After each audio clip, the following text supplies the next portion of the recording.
As you can tell, we have 14 panelists, and they each have 300 slides each, so it's going to be we have to move fast.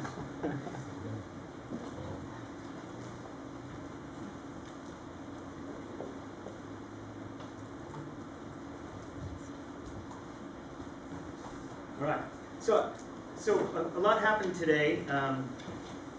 LinkedIn went public, and the price went up 109%, I think.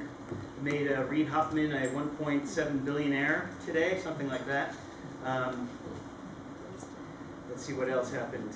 Arnold Schwarzenegger confessed to a love child with a member of his staff, but he also said that he explained that the child was destined to take down Skynet in 2031. So he wanted a little bit of credit for that. You have to be a geek to understand that a little bit, or seen that movie.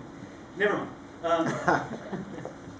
You know, there's a lot of action in Silicon Valley, whether it be, you know, and the LinkedIn IPO sets up Facebook for really super well. There's a lot of interesting things going on in the social network space, but that stuff's not important, right? I mean, you could live without, some of you could live without Facebook, right? We could all live without Groupon or Twitter a little bit, but you can't live without electrons, you can't live without refrigerators, you can't live without hospital equipment. You can't power EVs for the EV revolution without electricity. So I think we're in a different type of, you have to frame this differently when you're talking about electricity, about power. This is really important, virtuous stuff, okay? The other thing is, when I first started looking at energy about 8 or 9 years ago, there's a bit of, and I came in from solid state lighting and IT, there's a bit of institutional arrogance when you move into energy. You expect that if you put enough software engineers in a room with enough top ramen and a foosball table, you can produce an app that will run the country, and it's just not like that. It's hard work.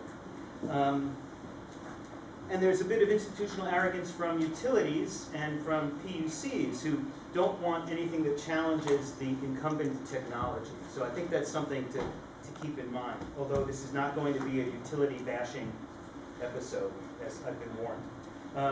All right, so let me get on with this. I have a few slides that will hopefully set up,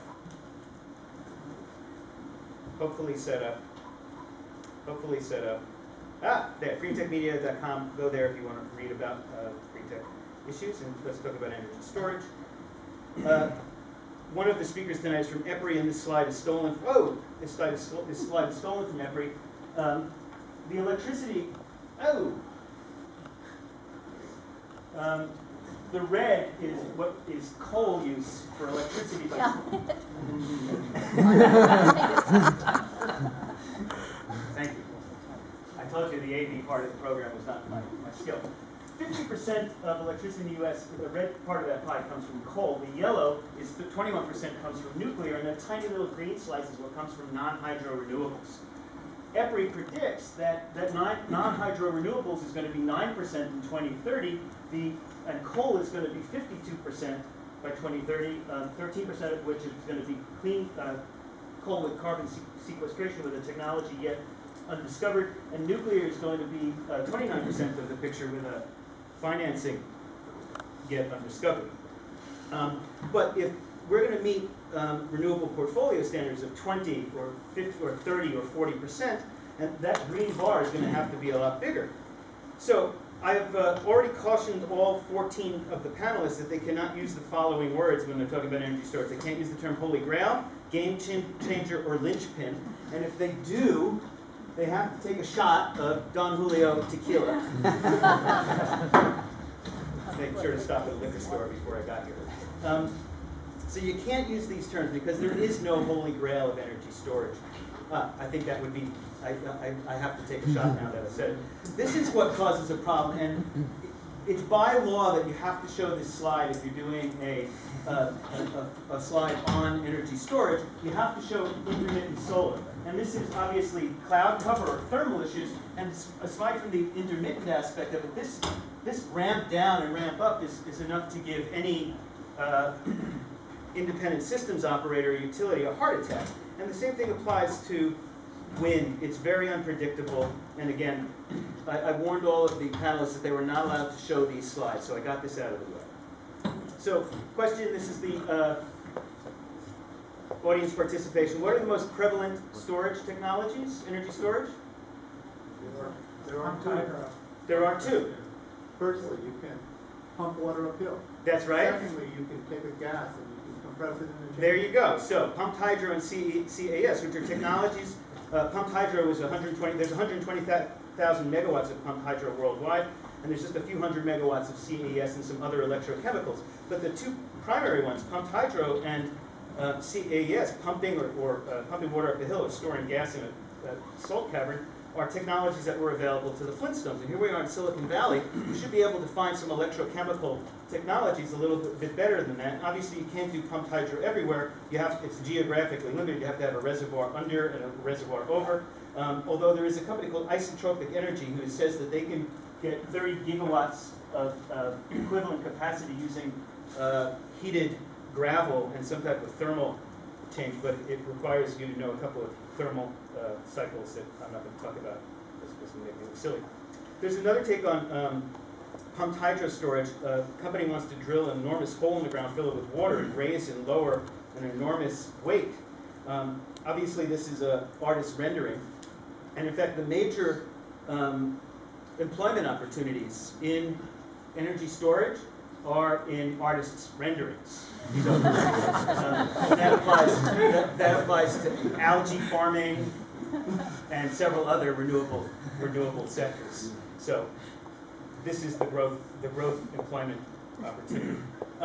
There's a number of energy storage technologies, whether they pump, in addition to pumped hydro batteries, flow batteries. You'll hear from Primus Power tonight, and we're going to talk about flow batteries, and a number of other technologies. Here's a very, very, very small partial list of battery firms.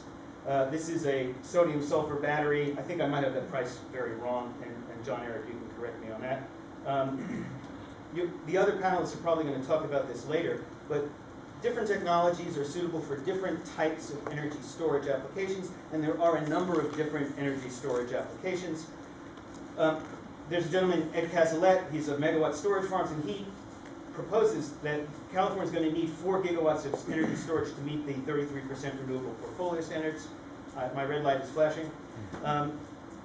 David Hawkins at the Cal ISO says he can't see a way it's possible to get to 33% without significant energy storage resources on the grid.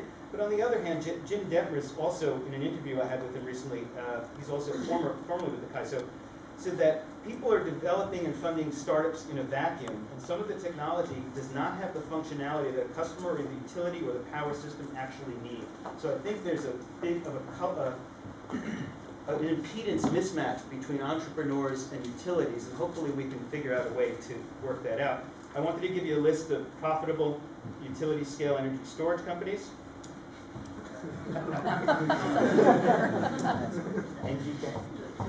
They're not profitable. If you look at their most recent, I made sure to check that today. And when it comes to energy, it's not just about value proposition and cost. You really have to pay attention to policy and regulatory issues. AB 2514 was a storage bill that was passed in California recently, and we can talk about that a little bit later. I'm going to leave it for later. But you also have to make sure you understand the alphabet soup of FERC, PUC, ISO, and CARB, as well as probably a number of other acronyms I left out. So I'm sorry, I've already gone over, and we do have a bunch of speakers. The speakers need to address those two questions that were posed. That's something we really want to keep coming back to, which is how crucial is energy storage, and what are the obstacles to it? So this is the last tangent you need to go off on, is what you just saw. But try to keep your theme hewing to those thoughts. Okay? Here we go. So who's first? Question. Josh. All right.